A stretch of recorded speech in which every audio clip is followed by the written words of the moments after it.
Bako naman tayo sa nangyaring landslide sa may Barangay Commonwealth sa Quezon City. 5 bahay po ang natabunan at sa ngayon ay may isang katawan na pong na-recover mula po sa guho. At para po sa update, may ulat tayong tatanggapin mula kay Maki Pulido. Maki?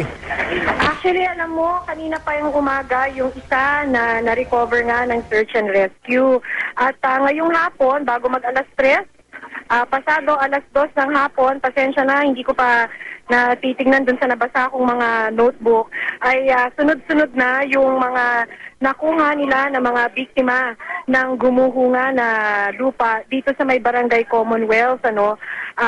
Ngayon, as of now, ay tumigil na yung search and rescue. By the count, if we include yung na-recover nga nila kaninang umaga, ay 8 na yung nakuha mula dito sa landslide, dito sa may Barangay Commonwealth. Kanina ay nakausap natin yung padre de pamilya, si JC Bailon. Ang sinasabi sa atin kanina ni JC Bailon, ang nawawala na kapamilya niya, isang pamilya lang kasi ito. Ang nawawala sa kanyang pamilya, by his count, ay 9. So yung kanyang asawa, at nasabi nga kanina, kasama na sa na-recover kanina, bandang pasado alas 2 ng hapon, 5 sa kanyang mga anak at 3 sa kanyang mga apo. Yung isang anak kasi niya, hindi pa sigurado kung nasama dun sa landslide kasi hindi pa nila makontak, pero sana raw ay nakapasok ito sa kanyang pinagtatrabahuhan.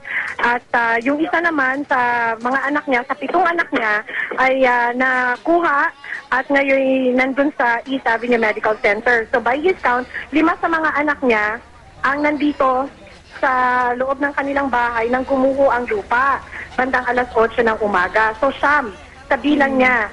So 8 ang nakita natin na nakuha ng search and rescue, pero as of now ay tumigil na itong paghahanap pa ng mga biktima. Right now, the rescuers are very careful. They don't want to declare anyone dead.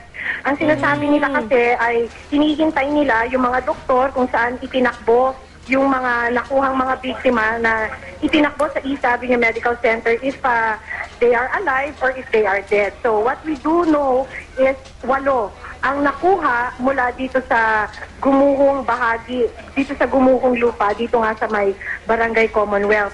And to give it a little background, kaninang alas 8 raw yan ng umaga, gumuho. Ang natabunan ay 5 bahay. Tapos, ang kwento sa atin ng mga residente ay nakarinig sila ng napakalakas na para daw lumaragas ang tubig. Tapos pagtingin daw nila ay ayun na, natabunan na daw yung 5 bahay. Ang napuruhan ay yung pamilya nitong si JC Bailon. At iisang pamilya nga, katulad nga ng nabanggit ko kanina, iisang pamilya ang lahat ng mga biktima. Kanina, alam mo, kawawa talaga nung kalunos-lunos, nakita natin yung mga biktima nung tinatanggal mula dun sa lupa kung saan sila, nung natabunan sila ng lupa. Yung isa ay isang 6 or 7 years old. Ito daw yung bunsong anak ni Ginoong JC Bailon. Tapos may sanggol na nakuha.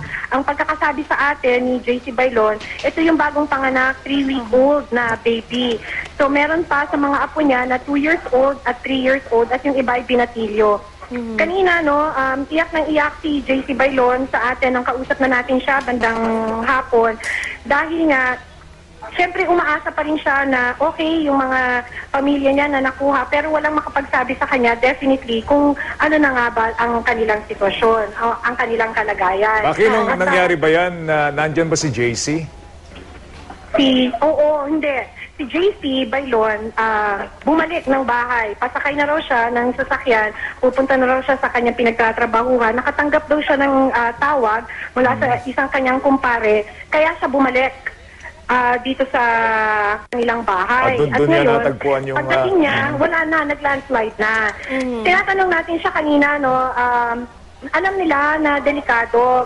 Sabi nga daw nung isang binatilyo niyang anak, si Jason, ito yung talagang nakahagulgul siya kasi third year high school at simula grade 1, honor student na.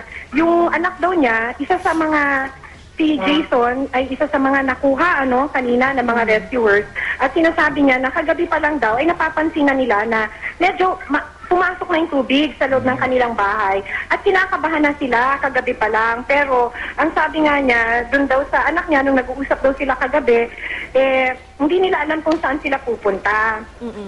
Marami ng mga opisyal na nagpunta dito. Kaninang umaga, ang inabutan natin dito ay si Quezon City Mayor Herbert Bautista. Bandang hapon ay dumating na si Chief PNP Bartolome. Tapos kanina, nung kausap nga natin si Mayor Bautista, ang sinasabi niya, medyo na-warningan na itong mga taga rito dahil nga delikado. Nangyari na to dati siguro around 10 years ago, nagkaroon na ng landslide sa area. Pero nga, siyempre, ang problema kasi ay ang lilipatan. Oh. Maki, nabanggit mo kanina, meron pang mga nawawala, pero itinigil na yung rescue. Bakit kaya itinigil na ng mga tao dyan yung paghahanap? Hindi naman sa kanina tinatanong nga natin yan, pero ang lakas kasi ng buhos ng ulan, hindi talaga siya tumitigil. Tapos, I think mahirap na, ito kasi nakuha nila na sunod-sunod, kaya ito sunod-sunod na ilabas at natanggal sa ilalim ng gumuhong lupa. Magkakatabi kasi. Magkakatabi sila, so nasa isang area lang sila. Kung makikita nyo yung video, I don't know kasi right now kung nakapag-playback tayo ng video. Kung makikita mo yung video, isa siyang malawak kasi na lupa na gumuho. So, to look for the bodies sa buong area na yon, medyo nahihirapan ng mga rescuer. Ito lang talaga ay talagang pinagtuunan nila ng pansin. They concentrated in one area dahil dyan nakuha yung isang biktima kaninang umaga. And then they concentrated in that area. Magkakatabi kasi. Kaya kanina rin, umiiyak din kasi kanina si Ginoong JC Bailon. Kasi nga, ang sabi nga niya, ang pagkakakwento sa kanya ng mga kapitbahay nila, tumatakbo na daw yung pamilya niya, yung kanyang mga anak, apo at asawa, pero inabutan sila ng gumuhong lupa. Pero linawin lang natin, Maki, na hindi na pansamantala lang silang tumigil, pero itutuloy naman nila yung paghahanap doon sa nawawala. Itatanong natin yan sa mga rescuers, katatapos lang kasi nila, kahihinto lang kasi nila. Kasi sinasabi mo, Maki, merong di ba, 8 ang na-recover, siyam ang nawawala. No, meron pa tayong nahanap na isa. Tama? Posible, and let me clarify this, posible na may isa pa. Kasi sa bilang ni Ginoong JC Bailon, siyam sa kanyang pamilya ang nagguhuan nga ng lupa. So siyam, hindi pa niya alam kung yung isa ay nakapasok sa trabaho o hindi o kasama doon. So we may be talking about 1 or 2 until they are able to get in touch with his daughter na sana ay nakapasok ng trabaho bago gumuho yung lupa. Sana nga Maki, good news naman kahit paano sa pamilya.